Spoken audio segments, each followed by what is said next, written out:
Hey, Mr. Howard, back with some analysis of chapters 8 and 9 of Faraday's Mirror.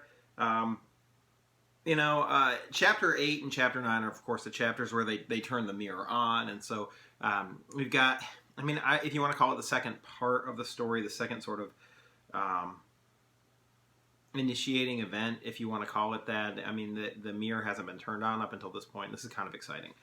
So we've got a lot of tension that continues to build, and the excitement of the mirror, and that comes out.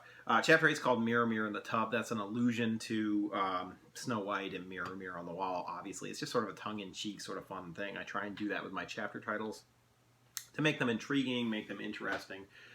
You get some more of the same character development stuff that you had in previous chapters. I won't spend a whole lot of time on it, but Cole, he understands how all of cameras work and all the technology works, how the electrics for the machine works, and Byron is completely ignorant of all of that.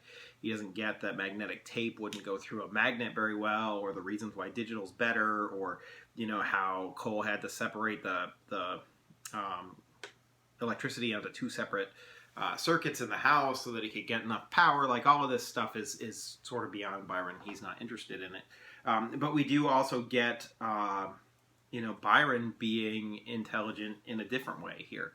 Cole is very good at planning, but he's not nearly as good at coming up with solutions on the fly. And he's not particularly practical. You see that when he's going to throw the camera through and pull it back with a rope, and Byron's like, well, let's solve this problem, and he solves it immediately. So, I am trying to substantiate that Cole's a genius, but he's not really good at thinking in the moment, whereas Byron is much better at coming up with practical, momentary solutions to difficult problems. So hopefully that comes across. But you also start getting some of the cool sci-fi, science fiction elements in the story for really the first time.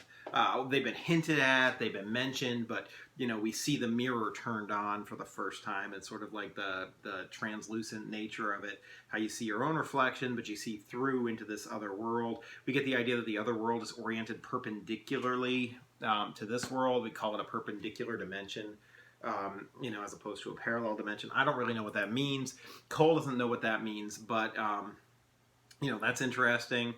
We get this idea that there's something wrong with gravity or time over there, which we'll see in the next chapter. That's alluded to. So we're getting some interesting elements of sci-fi showing up in here. The only other thing that I think that's worth mentioning, again, my dog's walking around on the bed, so you can see the camera shaking. The only other thing I think that's worth mentioning here in terms of, thanks, B, in terms of the story, is Cole is very, very interested in going, quote unquote, public with this. You get the sense that this is an ambition piece for him. It's going to launch his career in terms of being a scientist and being a man of the world and that kind of stuff. And so he wants to record it all and turn it into some sort of a production. And that makes Byron uncomfortable. So you get more of this juxtaposition of the two brothers and their styles and their interests going on throughout.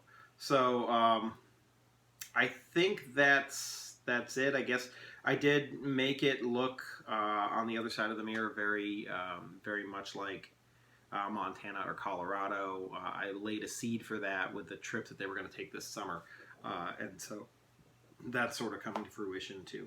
So then we moved on to chapter 9, which is called Portal Lag. Play on jet lag.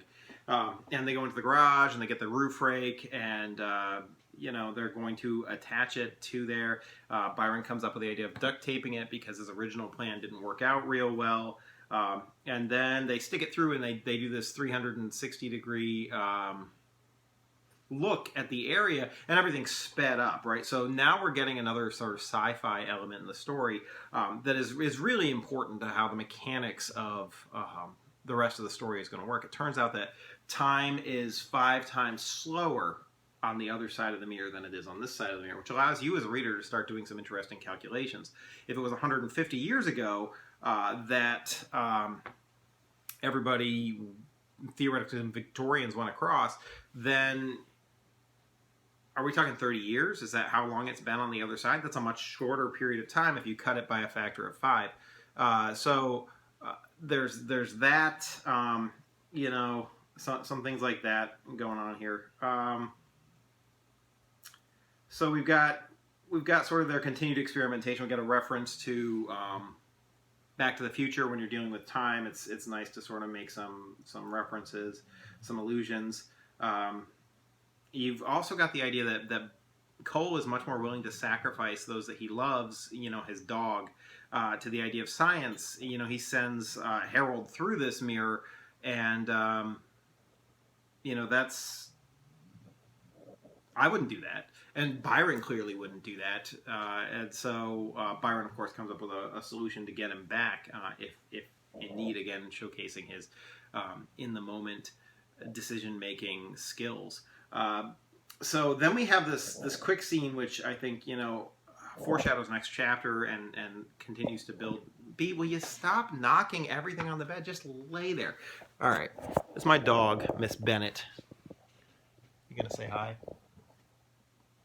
And she is squirming and moving around like crazy, which is making this video shake and probably giving you some kind of a earthquakey effect on the other side. Anyway, the last little bit of Chapter 8, which I think is important for laying the tension, I started with this line, it would change their lives forever, letting you know that something big is coming up. And of course, this takes you right back to the prologue. But Cole comes into Byron's room. Byron's playing a video game, classic 90s video game, one of my favorites, Chrono Trigger. Look it up if you haven't. And, he's fighting the final boss while they have this conversation. Of course, that's intentional.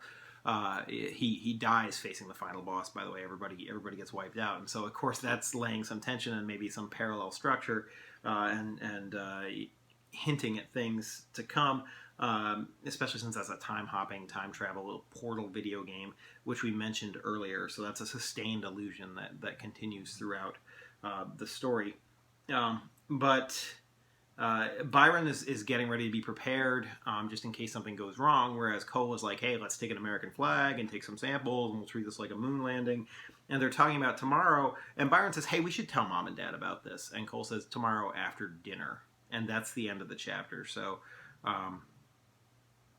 they're going to leave the portal on all night to test parameters and run data and stuff like that and see what happens in the morning. So I'm going to read you 2 more chapters, and we'll call it a week, and I'll come back next week. Apologies in advance for the cliffhanger I'm about to leave you on.